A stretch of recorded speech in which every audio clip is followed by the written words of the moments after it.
আমার নবী বিশ্ব নবী নবী মুহাম্মদ রাসূলুল্লাহ সাল্লাল্লাহু তাআলা আলাইহি ওয়াসাল্লাম বললেন, মান সাল্লা আলাইয়া ওয়াহিদাতান সাল্লা আলাইহি আশারা। কোন মানুষ, কোন ব্যক্তি, কোন সম্প্রদায় আমার নবীর নাম শুনল গো, নাম শোনার পরে সব থেকে ছোট্ট দরুদ, তাড়াতাড়ি বলুন কি? সাল্লাল্লাহু আলাইহি ওয়াসাল্লাম। এই দরুদটা কোন ব্যক্তি, কোন মানুষ যদি পড়ে নাই, আমার নবী বিশ্ব নবী বললেন ওই ব্যক্তির জন্য 3টে অফার। কটি? তাড়াতাড়ি বলুন। 1 নম্বর, আমার নবী বিশ্ব নবী নবী মুহাম্মদ রাসূলুল্লাহ সাল্লাল্লাহু তাআলা আলাইহি ওয়াসাল্লাম বললেন, কোন ব্যক্তি আল্লাহর নবীর নাম শুনল, নাম শোনার সঙ্গে সঙ্গে ওই দরুদটা যদি পড়ে নাই, আমার নবী বললেন আল্লাহর পক্ষ থেকে ওই ব্যক্তির প্রতি 10টি রহমত বর্ষণ হয়। একবার জোরে বলুন না সুবহানাল্লাহ। দ্বিতীয় অফার কি জানা দরকার আছে না? অবশ্যই জানা দরকার আছে। আমার নবী বিশ্ব নবী নবী মুহাম্মদ রাসূলুল্লাহ সাল্লাল্লাহু তাআলা আলাইহি ওয়াসাল্লাম বললেন, কোন মানুষ, কোন ব্যক্তি, কোন সম্প্রদায় আমার নাম শুনল গো, নাম শোনার সঙ্গে সঙ্গে আমার প্রতি সব থেকে ছোট্ট দরুদ সাল্লাল্লাহু আলাইহি ওয়াসাল্লাম পরিবেশন করে নিল, আমার নবী বিশ্ব নবী নবী হাবিবুল্লাহ জানাবে নবী মুহাম্মদ রাসূলুল্লাহ সাল্লাল্লাহু তাআলা আলাইহি ওয়াসাল্লাম বললেন, তার নাম আমল থেকে 10টি গুনাহকে ক্যান্সেল করে দিয়ে 10টি নেকি তার নাম আমলে লিখে দেওয়া হয়। একবার জোরে বলুন না সুবহানাল্লাহ। তাহলে দরুদ পড়লে লস আছে গো? কথা বলেন, লস আছে? কিন্তু মুসলমান আমরা নবীর নাম শুনি, নাম শোনা সত্ত্বেও নবীর প্রতি দরুদ পড়ি না। আজকে থেকে পড়ব, জোরে বলুন না ইনশাআল্লাহ। 3 নম্বর অফার কি জানা দরকার আছে? আমার নবী বিশ্ব নবী নবী মুহাম্মদ রাসূলুল্লাহ সাল্লাল্লাহু তাআলা আলাইহি ওয়াসাল্লাম বললেন, যদি মানুষ মারা যায়, মারা যাওয়ার পরে মানুষকে কবরস্থানে রেখে আসে কি আসে না? তাড়াতাড়ি বলুন। আব্দুল সাত্তার মারা গিয়েছে, সকাল বেলাতে মারা গিয়েছে। মসজিদের মাইকে ইমাম সাহেবকে গিয়ে বলে হুজুর গো, আমার আব্বা ইন্তেকাল করে গিয়েছে, হুজুর আমার আব্বার জানাজা পড়তে হবে, জানাজার টাইমটা ঘোষণা করে দেন। সঙ্গে সঙ্গে ইমাম মাইকে মুখ দিয়ে বলে, অমুক পাড়ার আপনার কালীগঞ্জ গ্রামের নওদাপাড়া গ্রামের আপনার একজন আব্দুল সাত্তার বলে ব্যক্তি ছিল, এই ব্যক্তিটা মারা গিয়েছে, তার জানাজা জোহরের নামাজের পরে হবে। মানুষকে অবগত করে দিল, মানুষকে জানিয়ে দিল। সঙ্গে সঙ্গে মানুষরা ব্যতিব্যস্ত হয়ে গেল। কেউ আপনার বাস কাটতে, কেউ আপনার কাফন কাটতে আরম্ভ করে দিল, কেউ আপনার লাশটাকে ধৌত করতে আরম্ভ করে দিল। আপনার লাশটাকে ধৌত করার পরে যথাযথভাবে জানাজার টাইমের আপনার খেয়াল রেখে জানাজা স্থানে পৌঁছে গিয়েছে।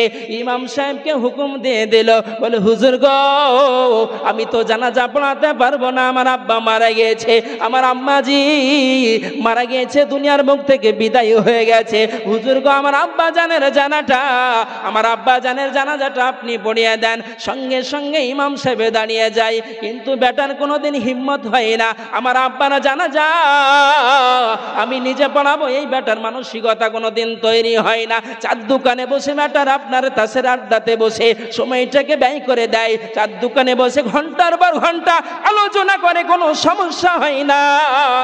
আপনার জানাজা বা বাপের জানাজাটা কিভাবে পড়াতে হয় ইমাম সাহেবের কাছে গিয়ে কোনোদিন প্রশিক্ষণ নেয়নি, ইমাম সাহেবের কাছে গিয়ে কোনোদিন বলেনি। বলে হুজুর গো, কিভাবে জানাজা পড়তে হয় আমাকে একটু নিয়ম নীতি শিখিয়ে দেন, কিভাবে নামাজ পড়তে হয় আমাকে একটু নামাজের পদ্ধতিটা শিখিয়ে দেন, কিভাবে উজু করতে হয় উজুর সঠিক পদ্ধতিটা আমাকে জানিয়ে দেন। ওই ভদ্রলোক কোনোদিন ইমাম সাহেবের কাছে গিয়ে বলেনি, ইমাম সাহেবের পাশে কোনোদিন বসেনি। বসে কথা বলেন, পাশে বসতে ভয় পায়। বলে ইমাম সাহেবের কাছে বসলেই শুধু বললে বয় শিখো, ভয় শিখো, কোরআন শিখো, তসবিহ শিখো, এই যে শিখাশিখির কথা বলবে। কিন্তু মুসলমান আপনার ব্রেনে তখন ধাক্কা দেবে যখন আপনার বাবা আপনার দুনিয়ার বুক থেকে বিদায় নেবে। আপনারা দরদি মা দুনিয়ার বুক থেকে বিদায় নেবে, জানাজা পড়ার জন্য কেউ যখন থাকবে না, ঝরঝর ঝরঝর করে আপনার চোখ থেকে পানি বিগলিত হবে, চোখ থেকে পানি ঝরতে থাকবে, সেই দিন কত কষ্ট হবে একবার অনুভব করে দেখবেন ভাইরা আমার, বাবা জীবনেরা। আপনার ইমাম সাহেবকে জানাজা নামাজ পড়ানোর জন্য অগ্রসর করে দিল, বলে হুজুর আমার আব্বা জানের জানাজাটা আপনি পড়িয়ে দেন। ইমাম সাহেব জানাজা পড়িয়ে দিল। আপনার জানাজা পড়ার পর যদি কোটিপতি হয়, যদি সম্পদশালী হয়, যদি টাকা পয়সাওয়ালা হয়, কেউ বলবে গো লাশটা ফ্রিজের মধ্যে ভরে দে, এয়ার কন্ডিশন রুমে ভরে দে, যাতে করে আমার আব্বাকে কেউ যেন আঘাত না করতে পারে, আমার আব্বাকে কেউ যেন শাস্তি না দিতে পারে। যতই সম্পদশালী হোক না কেন, যত টাকা পয়সাওয়ালা হোক না কেন, রাখতে পারবে গো? কথা বলেন, কেউ রাখতে পারবে না। সঙ্গে সঙ্গে বলবে তাড়াতাড়ি কে কবরে রেখে এসো। কেউ বলবে না বাড়িতে রাখো, বাড়িতে রাখলে একদিন, দুদিন, 3 দিন, চতুর্থ দিনে আপনার গ্যাস হয়ে যাবে, গন্ধ হয়ে যাবে, মানুষ, আপনার পাড়ার মানুষ বাড়ি থেকে পালিয়ে যাবে কিনা? কথা বলেন, কেউ কিন্তু রাখবে না, সঙ্গে সঙ্গে কবরে রেখে আসা হবে। মুসলমান, একটা কথা মনে রাখতে হবে, পৃথিবীর বুকে থাকলাম, থাকার পরে যদি আমরা আমল না করে যাই, পৃথিবীর বুকে থাকলাম, শরীয়তের যত বিধিবিধান আছে যদি আমল না করি, সেগুলো যদি পাই টু ভাবে যদি আমরা মেনে না নিই, আপনার কবরে যদি যাই, ওই ব্যক্তিকে ঠ্যাঙানো হবে না, আদর করা হবে। তাড়াতাড়ি বলুন, ঠ্যাঙানি খাবে না? কবরে আমরা শুনে আছি যে মানুষকে যখন কবরে রাখা হয়, রাখার পরে 2 জন ফারিস্তা আসে, তার নাম কি? তাড়াতাড়ি বলুন। মুনকার। 2 জন ফারিস্তা আসে, আসার পরে জিজ্ঞাসা করে মান রব্বুকা, মা দীনুকা, মান নবিয়ুকা। 3টে প্রশ্ন করে। কটা? তাতে বলুন। 3টে প্রশ্ন করে। মান রব্বুকা, তোমার রব কে ছিল, তোমার দিন কি ছিল, আর তোমার নবী কে ছিল? বিশ্ব নবী মুহাম্মদুর রাসূলুল্লাহ সাল্লাল্লাহু তাআলা আলাইহি ওয়াসাল্লামকে আপনার এভাবে দেখানো হবে, মাকুন্তা তাকুলু ফি হাজার রাজুল, ওই ব্যক্তিটাকে তুমি কি চিনতে পারছো? ওই ব্যক্তিটাকে আমরা যদি মুমিন হয়ে যাই, আমরা যদি মুত্তাকি হয়ে যাই, আমরা যদি পরেশগার হয়ে যাই, আমরা যদি আল্লাহওয়ালা হয়ে যাই, আমরা যদি আল্লাহ ভীরু হয়ে যাই, সঙ্গে সঙ্গে বলে দেব নবী মুহাম্মদুর রাসূলুল্লাহ। জোরে সোরে বলুন না সুবহানাল্লাহ। সঙ্গে সঙ্গে বলে দেব নবী মুহাম্মদুর রাসূলুল্লাহ। আজকে বলুন তো, আমি কোনোদিন মসজিদের মাইকে আজান হয়ে গেল, মসজিদের দিকে গেলাম না, মক্তবে কোরআনের শিক্ষার জন্য মক্তবটা আপনার রাখা হয়েছে, কোরআনটা শিক্ষা করার জন্য মক্তবের দিকে অগ্রসর হলাম না, মক্তবের দিকে আমি কোনোদিন আমার অগ্রগতিটা হলো না। আপনার ইমাম সাহেবকে রাখা হয়েছে যাতে করে আমার নামাজটা বিশুদ্ধভাবে হয়, কোরআন তেলাওয়াতটা যেন আমার বিশুদ্ধভাবে হয়, ইমাম সাহেবের কাছে গেলাম না। আচ্ছা বলুন তো, ওই ব্যক্তি যদি পৃথিবী থেকে কিছু আমল না সঙ্গে করে নিয়ে যাই, ওই ব্যক্তির কবরে আযাবটা সহজ হবে না কঠিন? তাড়াতাড়ি বলুন। কঠিন হবে। এত কঠিন হবে বাবা, আপনার কবরের এই পাশের মাটি আপনার এই পাশে করে দেওয়া হবে, যখন চাপ দেওয়া হবে হাড়গুলো মরমর মরমর করে ভাঙতে থাকবে। বলুন তো সেই দিন কত কষ্ট হবে, সেই দিন কত যন্ত্রণা হবে, সেই দিন আমরা বুঝতে পারবো যে কবরের আযাবটা বড় কত কঠিন, কবরের আযাবটা কত ভয়াবহ। সেই দিন আমরা বুঝতে পারবো। ভাইরা আমার, বাবা জীবনেরা, কবরকে এর জন্য স্মরণ করতে হবে। হযরত উসমান গনি রাদিয়াল্লাহু তাআলা আনহু, সাহাবারা জিজ্ঞাসা বলছেন, ভাই উসমান, আল্লাহর নবী যখন আপনার জান্নাতের বিবরণ দেয়, জান্নাতের বয়ান করেন, তখন তো তুমি এত কান্না করো না, যখন নবীজি জাহান্নামের আপনার বক্তব্য রাখেন, তখন তো ভাই উসমান তুমি কান্না করো না, কেন? তুমি যখন কবরের পাশ দিয়ে যাও, কবরের সম্মুখ দিয়ে যখন তুমি যাও, তুমি এত কান্না করো কেন উসমান ভাই? তখন হযরতে উসমানে গনি রাদিয়াল্লাহু তাআলা আনহু তিনি বলছেন, বলে ভাই, কবর আযাব বড় এত কঠিন হবে, কবর আযাবটা এত শাস্তি হবে, মানুষকে যদি দেখানো হতো, মানুষকে দাফন করতো না। এর জন্য আমি উসমান, আমি সহ্য করতে পারি না। সহ্য করতে না পারার কারণে আমার চোখ থেকে ঝরঝর করে পানি বিগলিত হতে থাকে, ঝরতে থাকে। এর জন্য হাদিসের ভাষায় বলা হয় তাজকিরাতুল আখিরা। কেউ যদি কবরকে বেশি বেশি করে জিয়ারত করতে যায়, কবরকে আপনার বাপ মার জন্য সামনে গিয়ে একটু বাপ মার জন্য দোয়া খায়ের করতে যায়, দোয়া করতে যায়, কবরকে কেউ যদি স্মরণ করে, তার আখিরাত স্মরণ আসবে। কবরকে যদি বেশি বেশি করে জিয়ারত করে, তার আখিরাতটা স্মরণ হবে, কবরটা স্মরণ হবে।